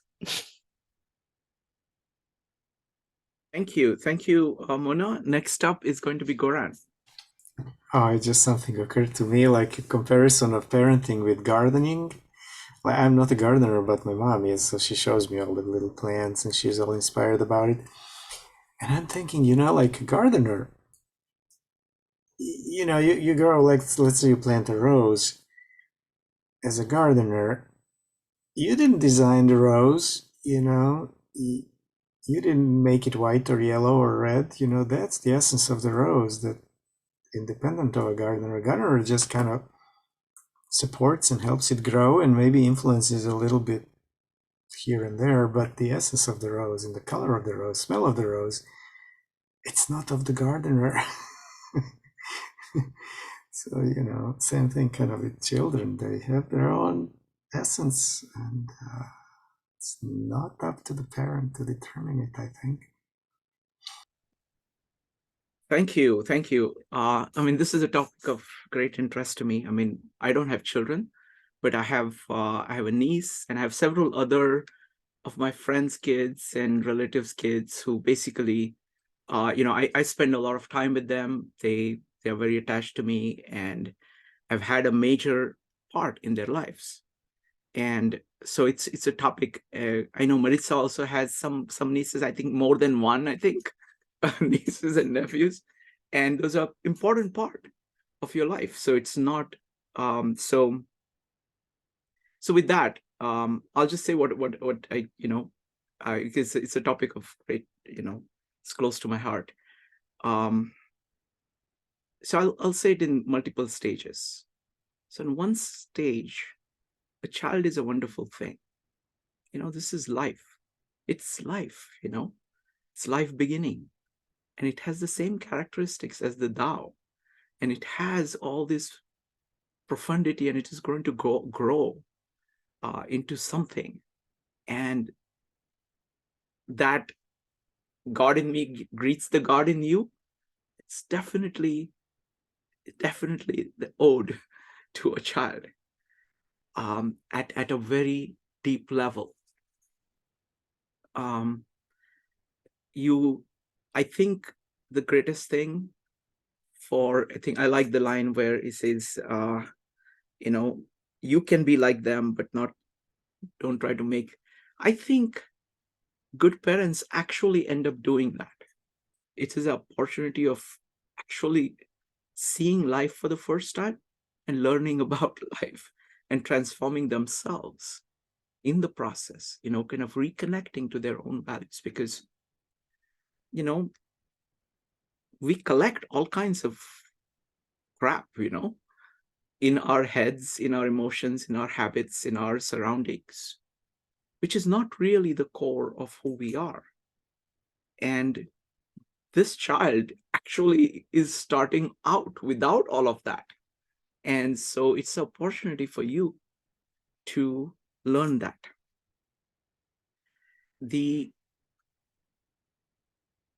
Regarding the question of, so I think it's the greatest thing.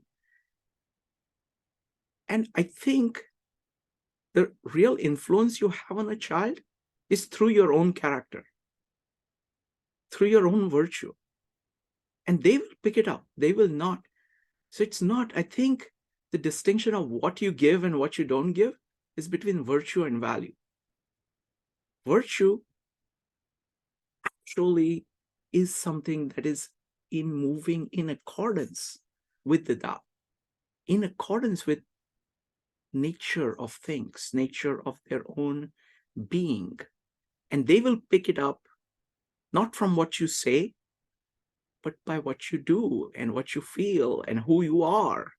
They are too smart. They are far smarter than most adults, because they will not be fooled by words. They will actually get to your meaning and respond to the meaning. So if you try to give them your values, your conclusions, you're not going to do too well. But if you inspire them, where they say yes to you, say, that I love. If they say that to you, then you can give them what you have in you. You can't give them what you don't have. in terms of virtue, but you can give them what you have, and they will pick it up. They will actually pick it up. So that's on what you can give them and what you can't give them.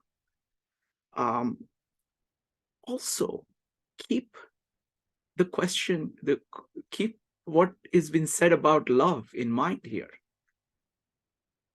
Okay, it is not all a bed of roses. There will be problems, and that's the nature of things. And you are still looking for that sacred bread. You're looking for the thing that makes it one heart. You're still looking for things where the God in them is God outside, or there is this oneness. If they get that, they get everything. And of course, if you don't have it, you can't give them that. But if you have it, they will actually be attracted to that so it is in a sense. So that's how I'm seeing this. I mean, that's how I approach it. So I'm going to now throw it open to anybody who wants to comment. Goran. I wish I had children so I could do all these philosophical, spiritual, psychological experiments. Now I only have theory. Along those lines, the best advice for parents I've ever read goes like this. The best thing you can do for your children is to give them an example of a life well lived. And I thought that was powerful. Thank you, Goran. Next up is Joe. Joe. There's the parable of Christ where children are coming to him and everything. It's this idea, and that you notice that there are people that have this certain way about them, where the children just show up, and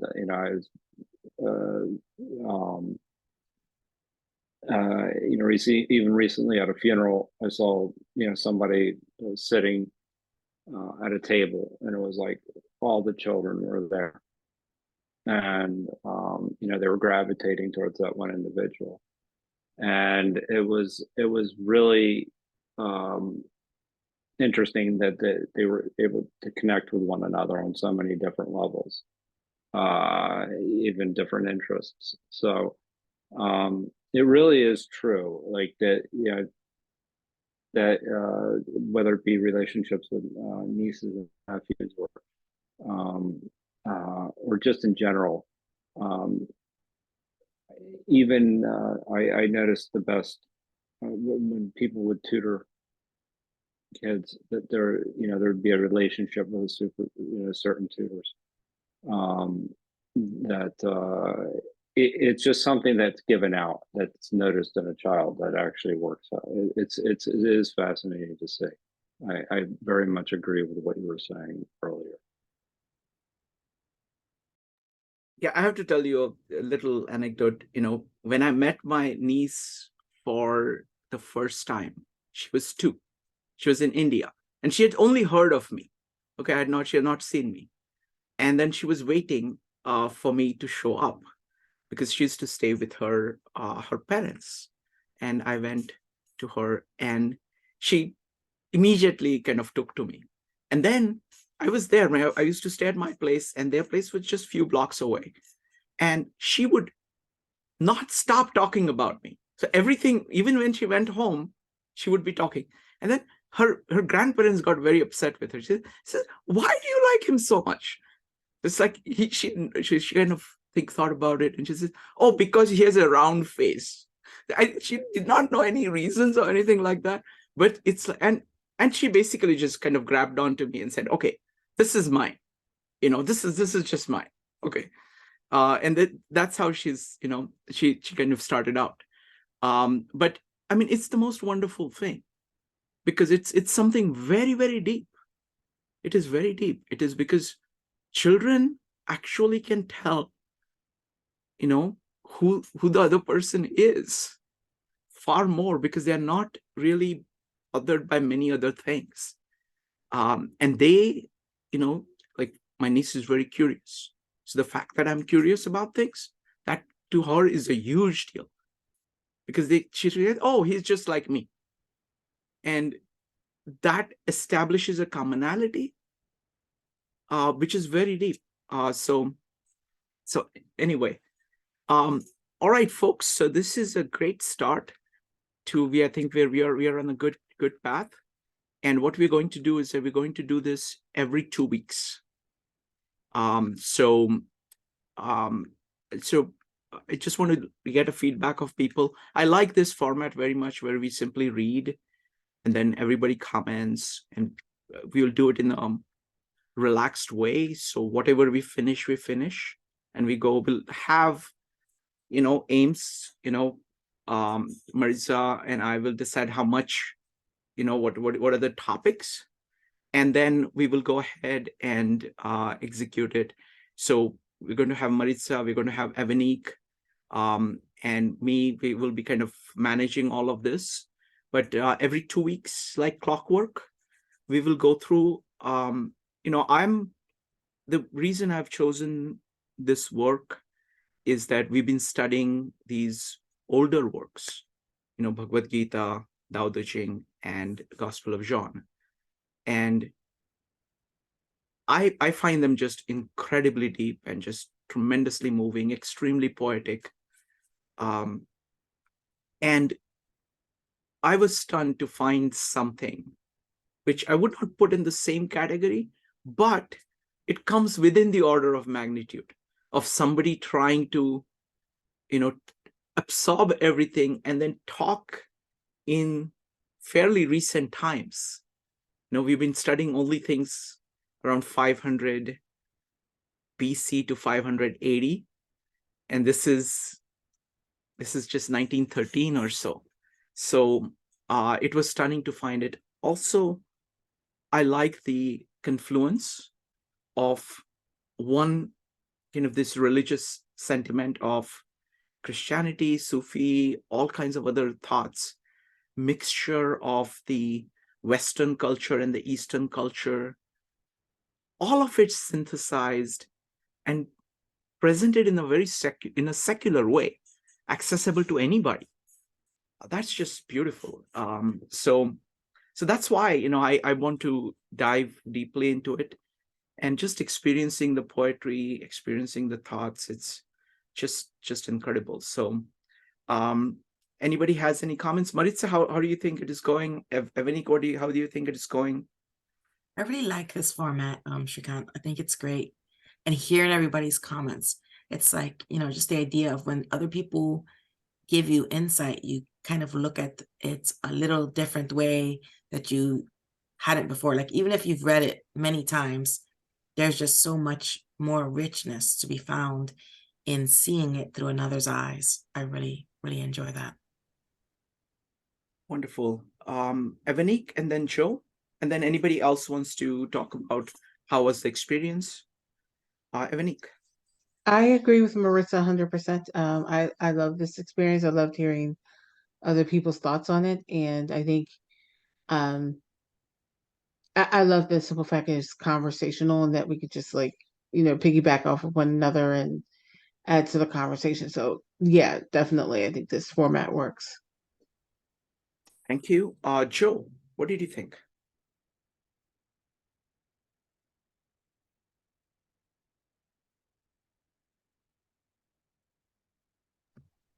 Am I? Yes, go ahead. I'm sorry, you went. Yes. Sorry about that. Everything went silent for a minute. No, I like this a lot. The reason why I think that it really does capture a lot of the things that we've discussed here with the Bhagavad Gita, with the Gospel of John and the Tao Te Ching, but it captures it in a very poetic and simple way. So it really facilitates the conversation, and I like that, getting people's opinions. So these are very deep concepts stated simply, and you can see the principles in all of his statements. And so I really, it's a very nice way. It's a different approach And I think it's very helpful to take a different approach sometimes, because sometimes the ancient texts, you really have to sit there and try and figure out the Greek man or something like that, and then that gets a little bit distracting sometimes. So yes, no, absolutely. The fact that this is a modern text helps. The text can directly speak to you. But if you're looking at Sanskrit or Mandarin or Attic Greek, it requires a little bit more work. Mona, I really liked your comments. What did you think of the meetup?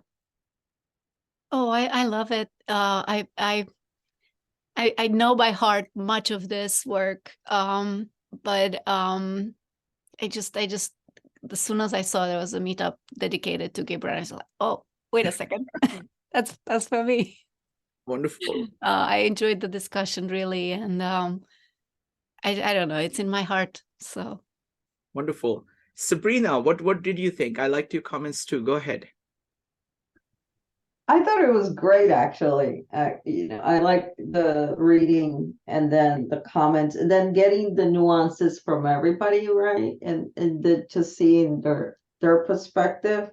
And then you just sort of then go on there in a different direction. So I think that's great. How everybody manages to get a different essence of things. Thank you. And Goran, you came in late. You missed quite a bit of it, but you got a good section of it. What did you think? Yeah, I'm so happy I found it. I just accidentally look at my email. Oh, that's now, And I like it perfect. Like everything fits, like the format, you, Maritza, organizers, the number of people is perfect, when it's like 40 people, like it gets kind of like lost. And when it's like 3 people, it's maybe not quite enough. So the topic, the poet, yeah. Wonderful. Wonderful. Thumbs up. All right, folks. So thank you so much. If anybody else wants to comment, they're welcome to do that. All right. So folks, we'll see you in 2 weeks. I have to tell you about an incredible meetup coming up, and that's going to be tomorrow. We are doing Jordan Peterson on the logos. He presented this incredible lecture on the logos at Ephesus, which is the birthplace, which is where Heraclitus came up with the idea of logos first. So he connects the Greek idea of logos.